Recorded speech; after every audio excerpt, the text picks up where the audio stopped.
Hi, and welcome to Series 2 of the Australia Academy Dearn History Department podcast. This series is going to focus on the Weimar and Nazi Germany part of our topic, which is your paper 3 when it comes to the main exam. If you haven't listened to any of these podcasts before, the aim of these is to be about a 5-10 minute little podcast that's going to focus on one particular element of the Germany topic. It's not supposed to replace your main revision. It doesn't take place of your cue cards, your timelines, your brain dumps, whatever you're using to revise. This is just to give you that little bit of an injection, a little bit of extra bit of nugget of knowledge on these individual topics. If you've not checked out the other podcasts that I've got available, then check out Series 1, which focuses on medicine through time and the Western Front. Series 3, which focuses on early Elizabethan England, and Series 4, which focuses on the superpower relations, i.e. the Cold War. Okay, let's get started. Let's do a bit of Germany.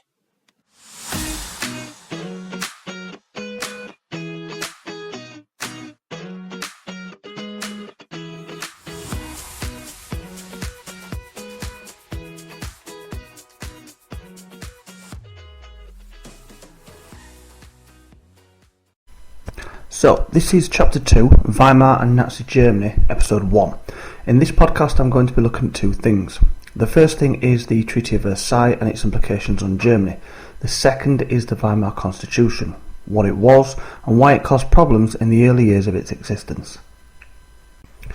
The year is 1919. Germany had surrendered the First World War in the November the year before, and now an agreement needed to be settled on as to how Germany should be punished. The venue is the Palace of Versailles, chosen as revenge by France, as they were forced to sign the treaty that ended the Franco-Prussian War in the very same room. The three attendees are David Lloyd George of Great Britain, George Clemenceau of France, and Woodrow Wilson of the USA. These three men will decide what happens to Germany. When looking at the Treaty of Versailles, I always like to use BRAT as the acronym to remember how Germany were punished. So you've got B, blame. Germany had to accept full responsibility for the war and all the damage and destruction it caused. R. Reparations. Germany had to agree to pay £6.6 billion in compensation, paid mostly to France and Belgium. This was tough as Germany were economically ruined by the First World War and certainly couldn't afford £6.6 billion. A. Army. To ensure another attack wasn't possible, Germany had to have their army cut to just 100,000 men, meaning many soldiers were now unemployed. Their navy was also reduced to just 6 warships, with no submarines or planes allowed to be built either. And finally T, territory. Germany lost 13% of their land, handing it over to France, Denmark, Poland and Czechoslovakia. Once again this hurt their economy as a lot of this land was industrialised and rich in raw materials.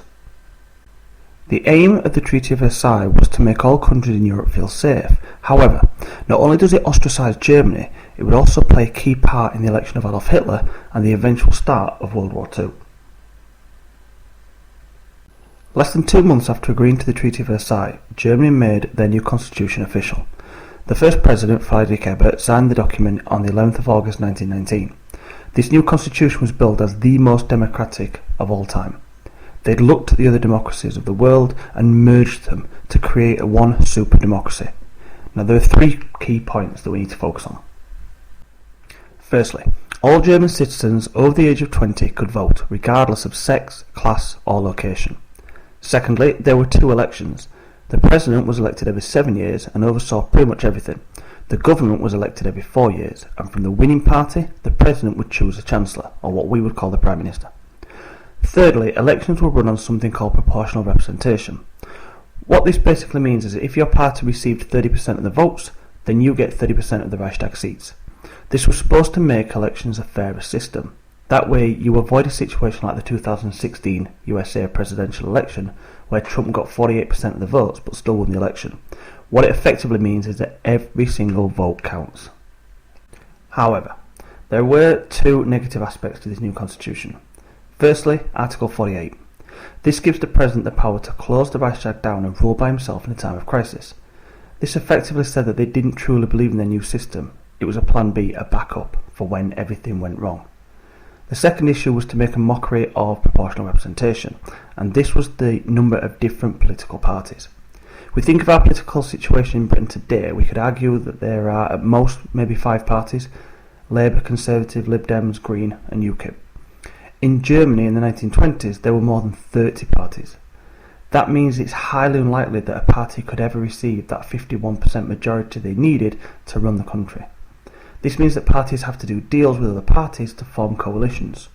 Quite often parties that form a coalition will have to make compromises and sacrifices, which can often leave the voters frustrated and angry. This made democracy seem weak and made a lot of people look towards a different system to make Germany strong again. As the German government was now democratic but also perceived as weak, extremists on both sides of the political spectrum saw an opportunity to take control. The first of these political coups or putches was in 1919, before even the Treaty or Constitution was signed. Inspired by the Bolshevik Revolution of 1917 in Russia, where the communists seized control of the country, the German communists, known as Spartacists, attempted a similar revolution in Berlin. Led by Rosa Luxemburg and Karl Liebknecht, they led an armed attempt at overthrowing the power of Germany. Now they were large in numbers and also in violent intent. They occupied the newspapers of the middle class and stopped the trains from running. What they didn't bank on was a lack of support from the working class. You see, in Russia, the working class were the people that drove the revolution. In Germany, the working class was still tired from the war and were not too enthusiastic about having to fight again. The German government turned to a group of ex-soldiers called the Freikorps. These armed men were sent in to disband the revolutionaries. Once the uprising had been suppressed, both Luxemburg and Liebknecht were captured and executed.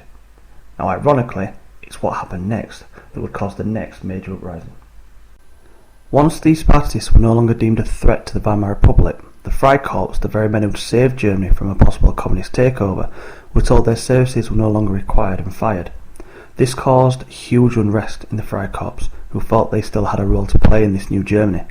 Therefore, their leader, Wolfgang Kapp, decided to take charge of the situation and make the Freikorps take their rightful place. In March 1920, the Freikorps attempted an uprising in Berlin with the intent of overthrowing the Weimar government and returning to an autocratic government. Initially, the coup was a success, as the government fled and Kapp took charge. However, like the Spartacist uprising, the coup didn't receive much support from the people, who, in a show of support for Ebert and his government, participated in a general strike to halt the new regime. Kapp was able to walk away unhurt and fled to Sweden. He eventually returns in 1922 to justify his actions, but dies of cancer whilst in custody. The Kapp putsch had both a negative and a positive impact on the Weimar Republic. On the negative side, it gave other extreme parties hope that taking over the government was possible.